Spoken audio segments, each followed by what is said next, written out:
If you've seen Pan's Labyrinth, chances are this scene is burned into your memory. A gaunt, sagging figure, eyes in its hands, frozen at the head of a long table, filled with feast-worthy food. And then, when it moves, pure nightmare fuel. But who or what is the Pale Man? Why is he here? Guillermo del Toro is a master of blending fairy tales with horror, and Pan's Labyrinth is a prime example. The Pale Man is only in one scene, and yet he's one of the film's most terrifying and memorable elements. But the movie never explicitly explains what he is. So today we're going to break him down, his origins, and his symbolism. Let's start with what we do know. The Pale Man is played by Doug Jones, the same guy who brought us Abe Sapien in Hellboy, and the Amphibian Man in The Shape of Water. The design itself is horrifying. Loose, sagging skin, long, thin fingers, and those unsettling eye hands. But why does he look like this? Del Toro has said that the Pale Man is a reflection of institutional evil.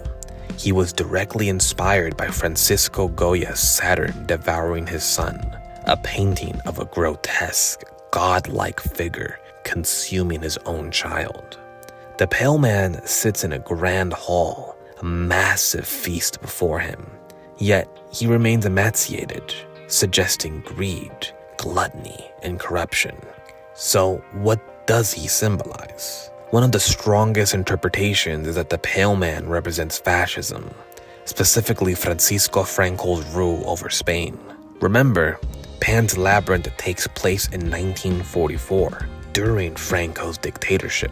The Pale Man, much like the government, hoards resources, allowing them to rot while others starve. He is blind until awakened, suggesting a passive evil that only acts when provokes.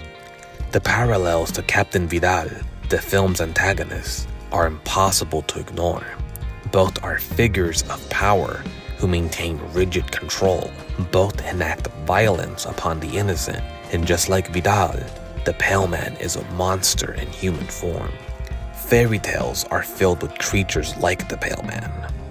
The child-eating ogres from European folklore, the Japanese Nupepo, a saggy-skinned humanoid spirit, or even Hansel and Gretel's witch, luring children in with food before consuming them.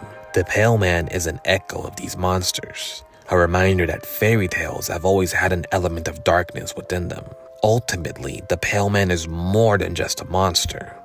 He's a warning, a reflection of unchecked power, corruption, and cruelty disguised as authority. And the worst part is that he's still there, frozen, waiting for the next child to make a mistake. So what do you think? What's your take on the Pale Man?